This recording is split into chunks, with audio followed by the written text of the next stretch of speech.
Meu irmão, dá uma olhada nisso aqui. Carros batendo, pedestres correndo, explosões acontecendo tudo ao mesmo tempo, mano. Acontecendo tudo simultaneamente, a polícia maluca atrás de você. Os carros com trânsito que funciona de maneira real. Tudo num hardware que tinha menos memória RAM do que uma foto que você vai tirar no teu celular hoje em dia. E pensa agora comigo, mano, a gente tá em 2004 e o GTA San Andreas acabou de ser lançado. E tem uma legião de pessoas com o queixo caído com o realismo daquele jogo. Tem uma legião de pessoas que tá extremamente impressionada com aquela bomba. Mas como que isso era possível, mano? Como é que era possível você ter um jogo com física real? Ou melhor, uma simulação de uma física real. Um jogo com pedestres. Um jogo com gangues que tinham rotinas próprias, que tinham comportamentos diferentes uma das outras. Carros, motos, aviões. Polícia com um nível diferente de complexidade. Polícia com níveis diferentes de procura atrás de você. E tudo isso, mano, sem travar. Tudo isso sem bugar aquele console inteiro. Bom, pelo menos na maioria das vezes, né? Na maioria das vezes não bugava o console inteiro. Hoje, mano, a gente vai abrir o capô dessa lenda. Hoje eu vou te falar como que o GTA San Andreas foi programado. E esse jogo não tem magia, mano. Esse jogo não tem nada de muito complexo, nada tão grandioso. É só um trabalho super bem feito de otimização, engenharia de software e muitas horas programando na frente do computador. Muitas horas de dedicação, mano, da equipe da Rockstar Games. E eu te prometo, mano, que no final desse vídeo aqui você vai entender tudo. Mesmo que você não saiba nada sobre programação, mesmo que você não saiba nem o que é uma engine, que inclusive eu vou te explicar agora o que significa uma engine. Mano, uma engine é basicamente o coração de um jogo. Vamos pensar num carro, por exemplo. Um carro, ele tem as suas peças, ele tem a porta, ele tem o volante, ele tem os bancos, ele tem os vidros, mas nada disso funcionaria se não tivesse uma engine que seria o motor daquele carro. Nada disso funcionaria se não tivesse a parte principal. Essa seria a engine dentro de um jogo. Essa seria meio que a base daquele jogo. E a engine cuida de tudo, mano. É a engine que cuida das imagens que aparecem na tela enquanto você joga. É a engine que cuida do som quando você tá jogando o jogo e dá um tiro lá e pá! É a engine que cuida daquilo. Como que os objetos se movem, como funciona a física do jogo, mano, também faz parte da engine. Como os personagens reagem quando você se aproxima dele. Como os personagens interagem com você, mano. Tudo isso faz parte da engine. Tudo isso faz parte do motor gráfico do jogo. Enfim, eu já entendi o que é a engine, o que ela faz, mas como é que ela realiza isso dentro do jogo? Como é que ela faz isso dentro do software? Pensa assim, mano, no GTA, por exemplo, quando você atira numa janela e aquela janela quebra e dá aquele som de vidro quebrando e aquela animação, mano, essa é a engine trabalhando. Quando você vai pilotar um carro e um carro bate no outro e tem aquela animação de quebrar, assim, daquele ploft, mano, isso é a engine trabalhando. Quando começa a executar uma animação de alguma missão dentro do jogo, mano, dentro do GTA, em qualquer missão que for, isso é a engine trabalhando, mano. Tudo o que direciona o jogo, tudo o que coordena o GTA San Andreas e qualquer outro jogo que existir, mano, existe uma engine, existe um motor gráfico por baixo, trabalhando, orquestrando todas aquelas tarefas, orquestrando qualquer situação que vai acontecer dentro de um jogo. É como se as animações fossem o violinista, o cara do trombone fosse o gráfico, o cara do sax é como se fosse o som do jogo, e o orquestra, mano, seria o Jim, aquele cara que fica fazendo assim. Esse cara é o orquestrante. Esse cara é o motor gráfico. É, eu sei que ficou meio confuso, tu não precisa comentar aqui embaixo, mas eu espero que você tenha entendido o que é uma engine. E a nossa orquestrante dentro do GTA San Andreas, mano, seria a Renderware. Essa Renderware, mano, foi criada por uma empresa chamada Criterion Games, que anos depois faria o Need for Speed. E antes da Rockstar usar, mano, vários outros estúdios já tinham utilizado ela. Burnout, Maiden, ou o próprio FIFA também já utilizou ela. Todos esses jogos, mano, rodaram em cima da mesma base. Todos esses jogos rodaram em cima da Renderware. Mas por que isso é tão importante de falar, mano?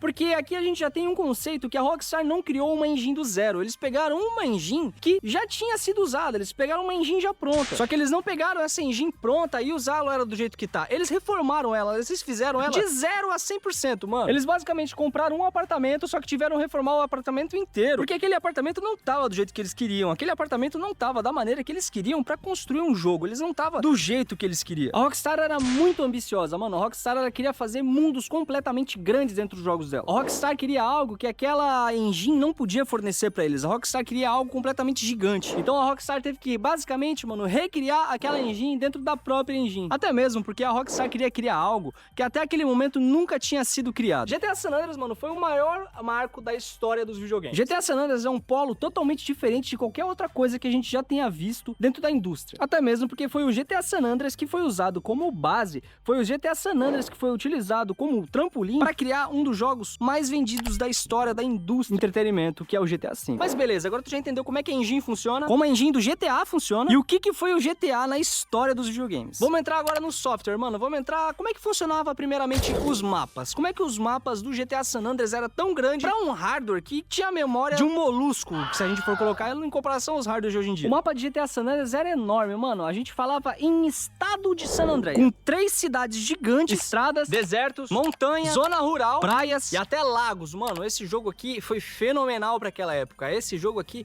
foi algo que aquele hardware deve ter estourado até o...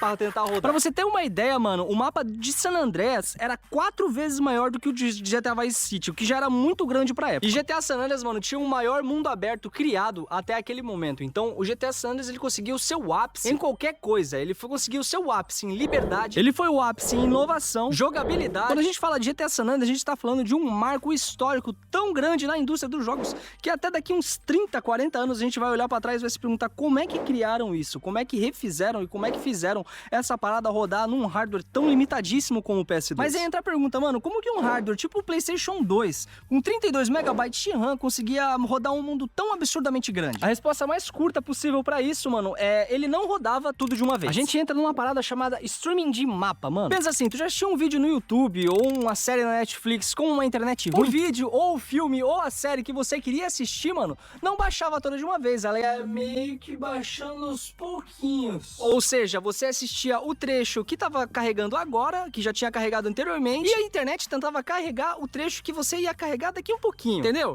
Não, né? Porque eu expliquei tudo errado. Calma aí. Basicamente funciona assim, ó. Você tá assistindo um vídeo e aquele momento que você tá assistindo já tá carregado. Só que a tua internet só tem capacidade de carregar daqui uns 10 segundos pra frente. Agora sim, né? Agora tu entendeu o que eu quis dizer. O GTA, mano, basicamente fazia isso. O GTA, ele carregava onde é que você tava naquele exato momento e carregava um pouquinho mais à frente só por precaução, Isso era muito fácil, mano, porque o mundo, ele tava dividido em centenas de pedaços. Então o jogo só carregava na memória os pedacinhos que estavam perto de você. O jogo só carregava na memória os pedacinhos que você já estava próximo ou você já estava chegando. Porque sim, o jogo sabia quando você estava chegando em algum lugar. Você estava caminhando pra Los Santos, o jogo só carregava os prédios que estavam ao seu redor. O que estava fora da cidade, fora da memória, se foda. O deserto, você nem tava vendo, mano. Ele nem existia dentro do teu hardware, ele nem existia na tua memória. Não precisa dele aqui. Tchau. Lago, mar, que se foda, mano. Tudo o que não aparecia na tua tela, tudo o que não aparecia pra você naquele exato momento, não tinha necessidade nenhuma de estar carregado, então não existia no hardware. Quando você começava a andar, mano, o mapa na tua frente começava carregando aos pouquinhos, ou seja, os pedacinhos que estavam na sua direção começavam a surgir e os pedaços do mapa que ficavam pra trás eram descartados. Como se fosse um carrossel invisível de cenário, sabe? O jogo, ele meio que ia descartando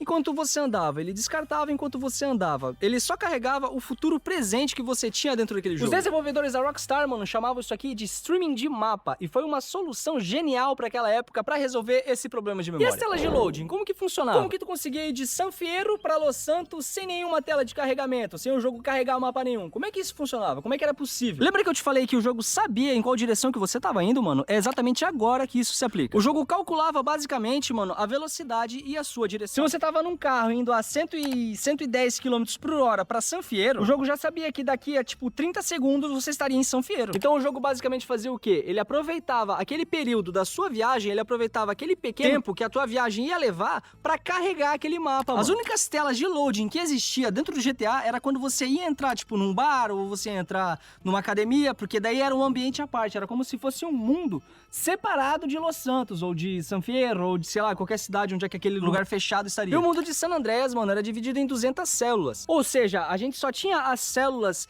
ativadas perto do jogador. A gente só tinha as células que a gente ia ver quando a gente se aproximasse delas. Elas só ia acordar quando a gente já estivesse próximo. Mas espera, se eu só conseguia ver as coisas quando eu me aproximava, como é que eu conseguia ver os prédios de longe? Como é que eu conseguia ver o mar? Como é que eu conseguia ver as montanhas? Como que o jogo conseguia mostrar as coisas, mas sem detalhes? Agora a gente entra no LOD, mano, no Level of Detail. Como que o LOD funcionava dentro do GTA San Andreas? Antes eu vou te explicar o que é um LOD, mano. Level of Detail é basicamente um conceito de tipo, não, aquela parada tá muito longe, então ela não precisa ser bonita, ela só precisa existir. O teu olho sabe o que é uma montanha, então você não precisa aplicar 100% de detalhes naquela montanha, sendo que ela tá longe. O teu olho sabe e vai identificar um prédio, então você não precisa daquele prédio com 100% de detalhe, ele só precisa estar identificável. LOD é basicamente isso, mano. No GTA San Andreas ele funcionava como uma luva. Você conseguia ver carros de longe, casas, prédios, como se aquela coisa estivesse muito bonita, como se aquela coisa estivesse muito bem feita e tivesse logo ali. Padrão GTA, né, mano? Padrão Rockstar Games. Mas o LOD, mano, basicamente funcionava como? Você tinha várias versões daquele objeto. Vamos utilizar, por exemplo, o carro. O carro, mano, você tinha, tipo, 10 versões diferentes. Uma a quando você estava a 1 km de distância dentro do jogo. Outra quando você já estava a 900 km de distância daquele jogo. Outra quando você já estava, mano, a 800, 700. Entendeu como é que funciona? Ia mudando as versões daquele carro de acordo com a distância que você estava dele. Aquele carro só precisava estar bonito quando você chegasse perto dele. Aquele carro só precisava estar bonito quando você fosse realmente enxergar e tentar roubar e tentar entrar dentro daquele carro. Antes disso, ele só é um cenário de decoração, ele só é um objeto aleatório do mapa. Assim como os prédios, casas, montanhas, assim como qualquer coisa que você não fosse interagir imediatamente dentro do GTA San Andreas, mano, aquela versão estava feia,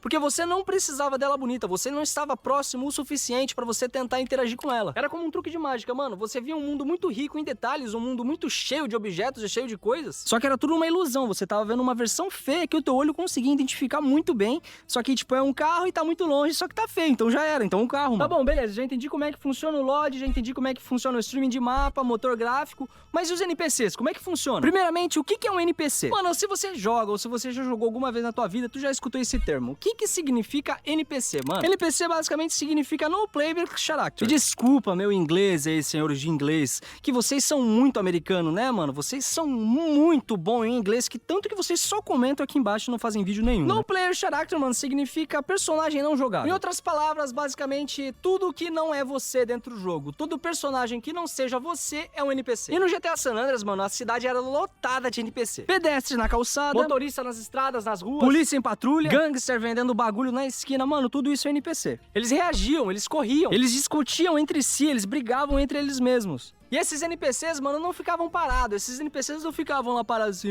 não sei o que. Não, mano, esses NPCs reagiam ao mundo em volta deles. Mas como é que isso funcionava? E aqui que entra uma parada muito genial do GTA San Andreas, mano, que é a ilusão da inteligência. A ilusão de inteligência artificial nos NPCs. A resposta vai parecer muito simples, mano. Cada NPC seguia um conjuntinho simples de regras deles. É tipo, quase como dar uma folha de instruções pra alguém. Caso aconteça alguma coisa, você faça isso. A instrução básica de um pedestre é basicamente qual? Se não tiver acontecendo nada, ande pela calçada aleatoriamente, ande pela calçada rotineiramente. Se você ouvir um tiro, mano, corra na correção oposta. Se alguém te machucar, reaja com medo ou com agressividade, dependendo de quem te machucou. Se você estiver num carro, desvie dos pedestres, pare no sinal e desvie de qualquer obstáculo que apareça na sua frente. Tu já observou uma colônia de formigas? Tu já viu aquelas formiguinhas num potão de areia assim aleatório na praia? Ou tu já viu ali no meio do mato umas formigas, mano? Cada formiga, mano, segue regras ridiculamente simples. Elas vão na direção do cheiro da comida, elas depositam feromônios no caminho da comida e avisam outras formigas quando ela tá em perigo, ou quando ela encontra algum tipo de comida, ou quando ela encontra alguma outra coisa. Nenhuma formiga definitivamente está pensando. Nenhuma formiga realmente está pensando individualmente. Porém, o resultado coletivo, mano, é uma colônia organizada. É uma colônia muito eficiente que parece ser inteligente pra caralho, mas não é. Elas só seguem regras simples.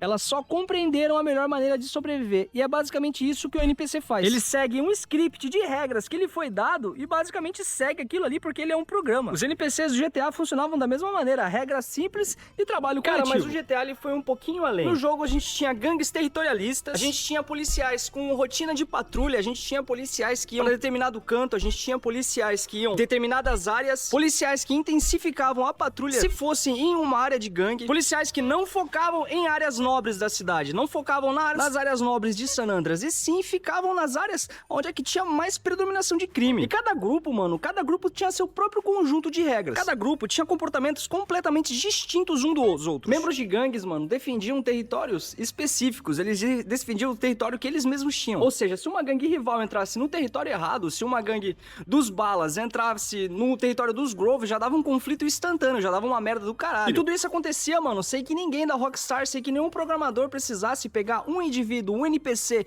individualmente e falasse pra ele, olha, mano, se entrar alguém na tua área, você tem que meter bala nele. Não, mano, não precisava disso. Eles tinham uma inteligência em conjunto, uma inteligência em grupo. Era um sistema que se alimentava sozinho e meio que se autodiagnosticava, tá ligado? Tipo, entrou alguém aqui, mano, mete bala. Se alguém de nós entrar lá, mete bala neles. Isso criava, mano, variados tipos de situação, variados tipos de conflitos, variados tipos de consequências que nem os próprios programadores deveriam prever que ia acontecer. Agora, saindo um pouco dos NPCs, mano, vamos falar um pouco da física do GTA. Mano, a física do GTA San Andreas não era realista. E isso aqui não é uma crítica, tá tá bom? Isso aqui foi uma prática que eles mesmos quiseram. Isso foi uma escolha extremamente inteligente, mano, dos desenvolvedores da Rockstar pra criar aquele jogo, porque com essa física simples, a gente não precisava criar uma física que fosse realmente uma cópia da nossa física da vida real. A gente podia copiar algo que fosse semelhante, a gente não precisava de algo que fosse 100% real, a gente precisava de algo que fosse divertido. Simulações de uma física perfeita, mano, exigem um processamento absurdo. E num PS2 com 32 MB de RAM, mano, isso aqui era praticamente impossível. Você simular uma física perfeita era praticamente impossível. Então o que a Rockstar fez? Engenheiros de software super inteligentes pegaram e falaram: não, beleza, a gente não consegue fazer a física perfeita, então a gente não precisa dela, a gente vai fazer algo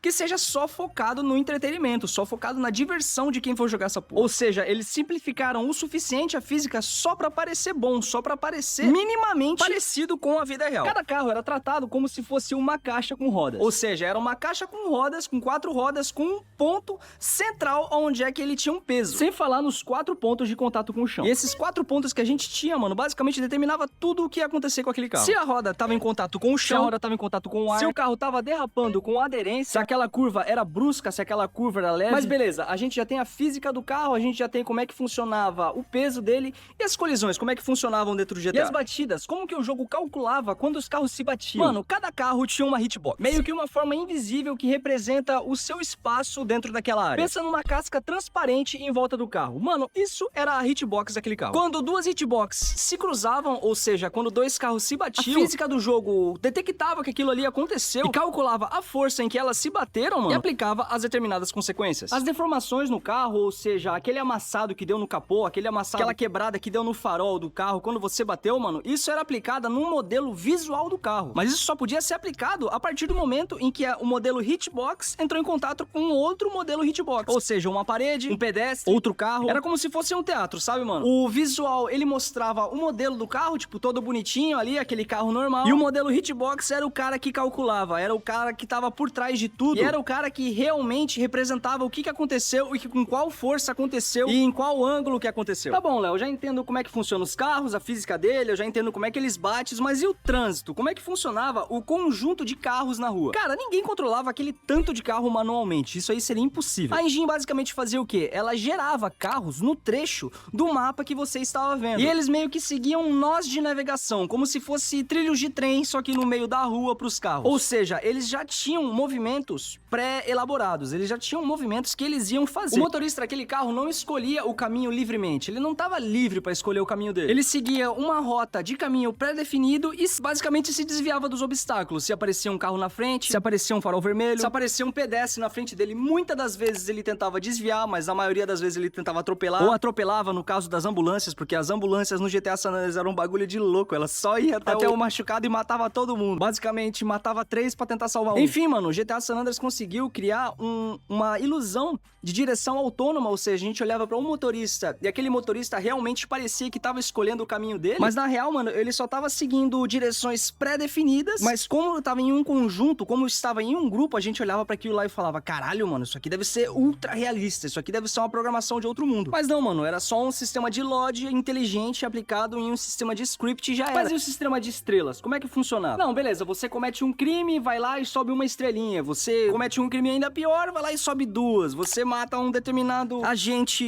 do estado, vai lá e sobe pra 3 estrelas. E começa a vir uma carretada de carro atrás de você. Ou seja, quanto mais merda você faz no jogo, mais estrelas aparecem. E se você chega a 6 estrelas, beleza, tu tá fudido. Vem o tanque, vem jato, vem helicóptero, vem a porra toda atrás de você. Mas como que o jogo sabia o que você tinha feito? Como que o jogo sabia que não? Em tal ponto, o CJ foi lá e fez tal merda e agora a gente tem que mandar uns bandos de policial atrás dele porque foda. Crimes e gatilhos, mano. Cada ação dentro de um jogo servia como se fosse um gatilho pra um crime. Por exemplo, roubar um carro, um disparo de gatilho, atropelar um pedestre, um disparo de gatilho, roubar uma loja, um disparo de gatilho. Tudo isso é disparo de gatilho, mano. E com o tempo essa conta ia diminuindo. Se você ficasse de boa, se você ficasse parado e parasse de cometer crime, aquelas estrelas iam diminuindo também. A memória da polícia ia se apagando com o tempo. Mas conforme você ia fazendo mais merda, conforme você ia aumentando as tuas estrelinhas lá em cima, a inteligência da polícia a inteligência artificial da polícia ia mudando de estado. Com uma estrela, a gente tinha o estado de patrulha. Ou seja, a polícia ia te procurar, a polícia ia vir atrás de você, porém a polícia não ia vir atirando. Com 3 estrelas, a gente já entrava no estado de inteligência de perseguição ativa. Com 5 estrelas, a gente já entrava no estado de inteligência artificial, onde é que acontecia os bloqueios das estradas, os bloqueios das vias. E com 6 estrelas, o exército já era ativado. Ou seja, outra camada da polícia já era ativada a partir das 6 estrelas. Era basicamente, mano, como se fosse uma tabela de comportamentos, onde é que cada conjunto de estrelas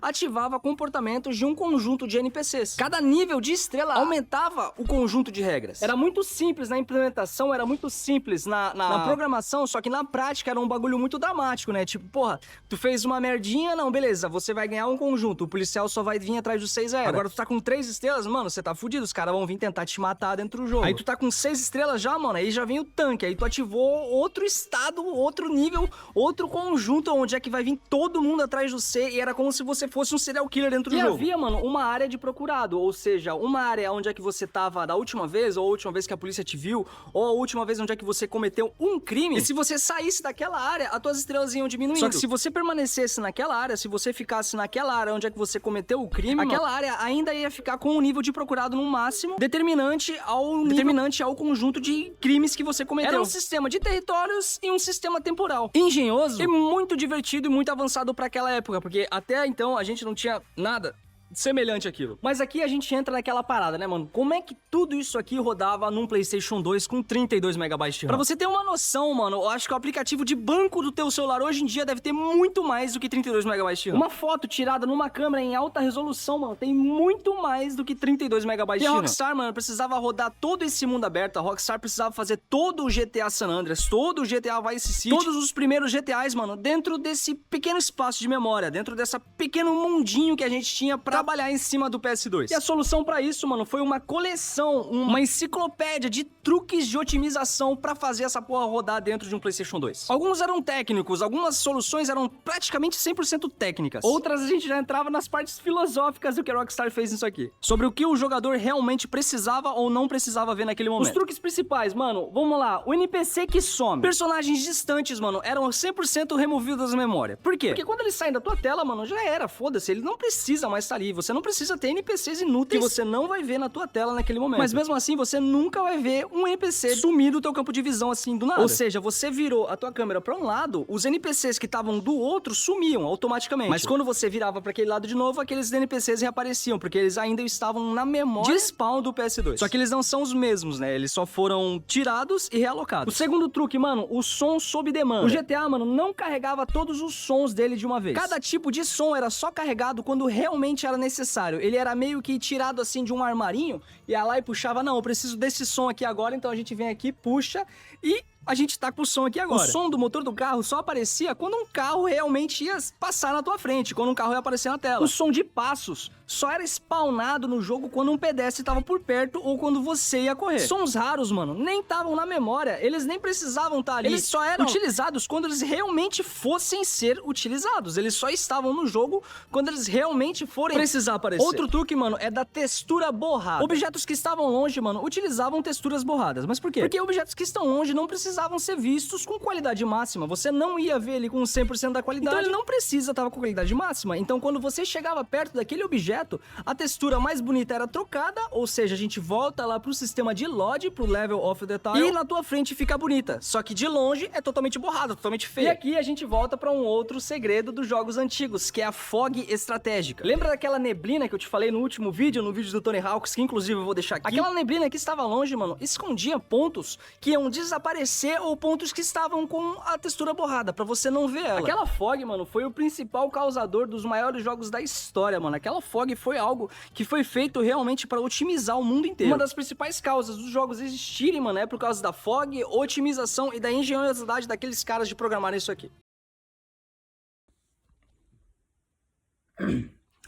Bom, se tu assistiu até aqui, deixa o like, se inscreve no canal e um beijo do Magro, rapaziada. Eu vou dormir porque eu tô com sono.